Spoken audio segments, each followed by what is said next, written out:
Hello guys, welcome back to this channel. In today's video, I'm going to show you how to get a Google Chat in your desktop. So to get a Google Chat apps in your desktop, you first need to open your browser first, and then here in this case, I'm using Google Chrome.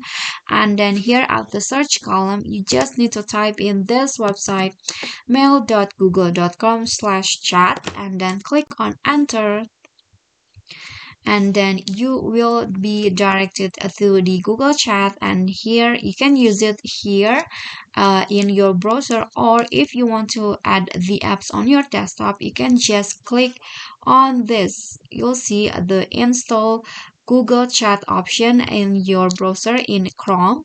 Just click on that and then click on install, and now the apps will be shown here in your desktop. Okay, so I think that's all for me. I hope this video is helpful to you. Don't forget to click like, leave a comment, and also subscribe. See you on the next videos. Bye bye.